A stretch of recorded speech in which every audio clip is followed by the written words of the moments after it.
In geopolitics, power ebbs and flows. Empires rise, collapse, and sometimes, against all odds, return. For centuries, the Ottoman Empire was the beating heart of the Middle East, stretching from North Africa to the Persian Gulf.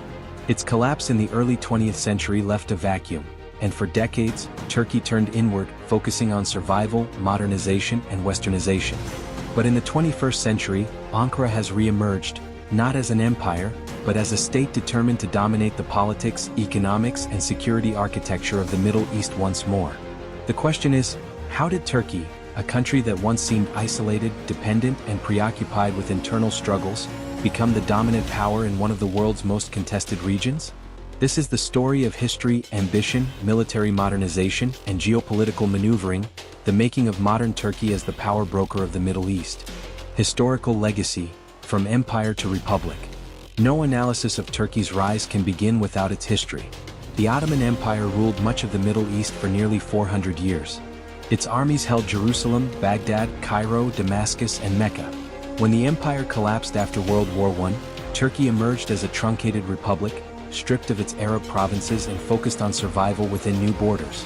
Mustafa Kemal Ataturk, the founder of modern Turkey, built a state that looked westward, secular, nationalist, and oriented toward Europe rather than the Arab world. For decades, Ankara's role in the Middle East was minimal. It aligned with NATO during the Cold War, fought communism on its doorstep, and largely avoided direct interference in Arab affairs. But history casts a long shadow. The memory of Ottoman rule remained alive in the Arab imagination, sometimes resented, sometimes admired. For Turkey, the 21st century presented an opportunity. With its economy growing, its military modernizing, and its neighbors destabilized, Ankara could step back into the arena as a decisive regional player. The strategic vision, zero problems to power politics. In the early 2000s, Turkey articulated a new foreign policy doctrine. Crafted by Ahmet Davutoglu, it was dubbed Zero Problems with Neighbors. The idea was simple: resolve disputes, build trade, and expand influence through diplomacy and soft power. Turkey deepened economic ties with the Middle East, opened new embassies, and positioned itself as a mediator in conflicts from Syria to Palestine. Turkish television dramas flooded Arab screens, while its booming economy became a model for Muslim-majority states. But history had other plans.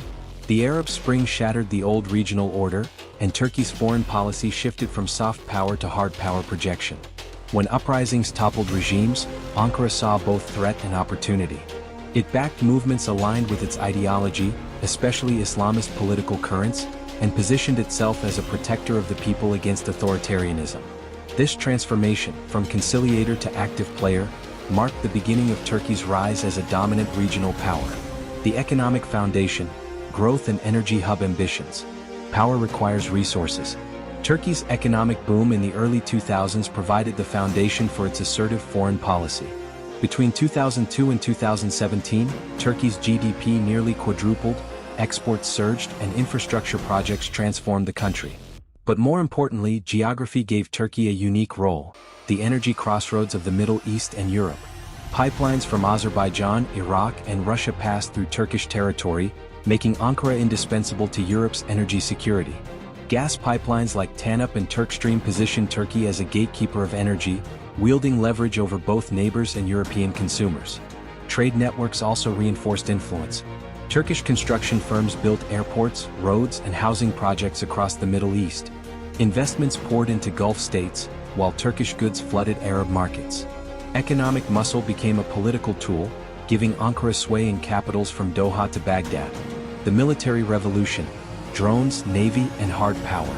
Perhaps the most decisive factor in Turkey's dominance has been its military modernization.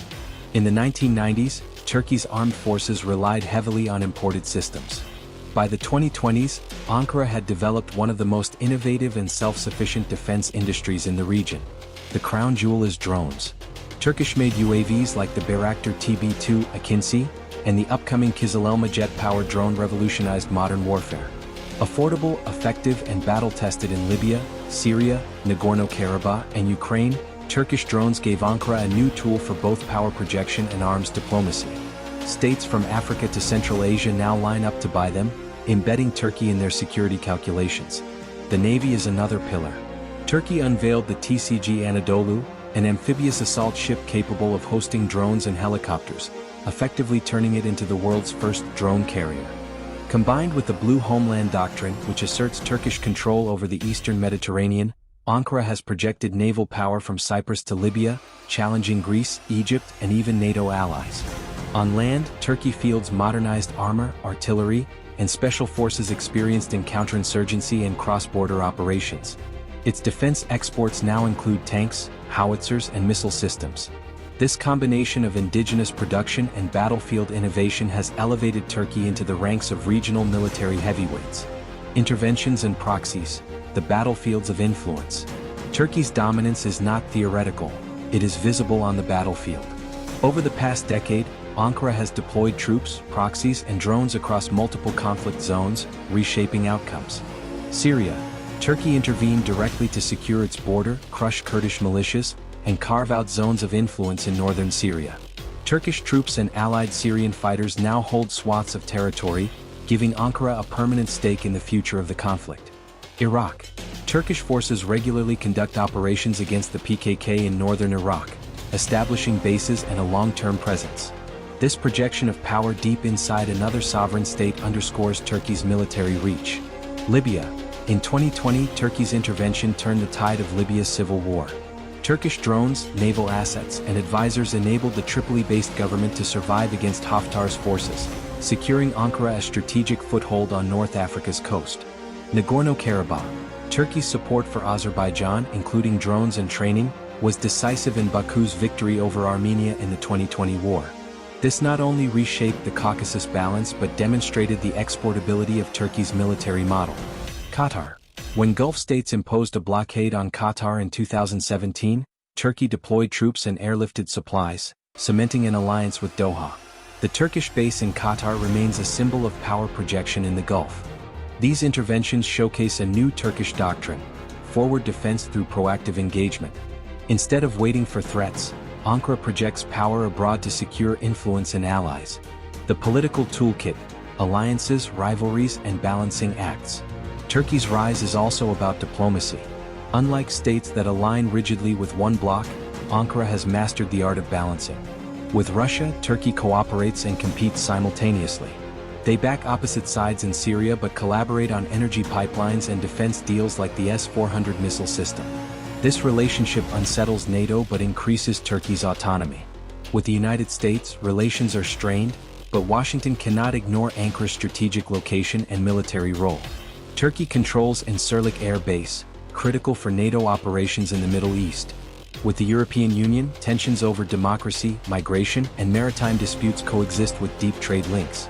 Turkey uses its position as a transit state for migrants as leverage, forcing Brussels to negotiate. With the Gulf states, rivalry and alliance coexist. Turkey clashed with Saudi Arabia and the UAE over the Arab Spring and Qatar, but reconciliation efforts are now underway, with trade and investment smoothing over differences. And with Israel, Turkey has swung between hostility and cooperation. While Erdoğan champions the Palestinian cause, trade and energy interests push Ankara toward pragmatic ties. This flexible diplomacy allows Turkey to insert itself into nearly every major regional issue, making it indispensable even to its rivals. Soft power, culture, religion, and national narrative. Power is not only about tanks and jets. Turkey has wielded soft power with precision. Turkish television dramas dominate Arab screens, shaping cultural perceptions. Turkish universities attract students from across the region, while Turkish humanitarian organizations operate in conflict zones. Religiously, Turkey positions itself as a leader of the Muslim world, championing causes like Palestine and presenting itself as an alternative to both Saudi Wahhabism and Iranian Shi'ism. This religious diplomacy resonates with many publics, even when governments bristle.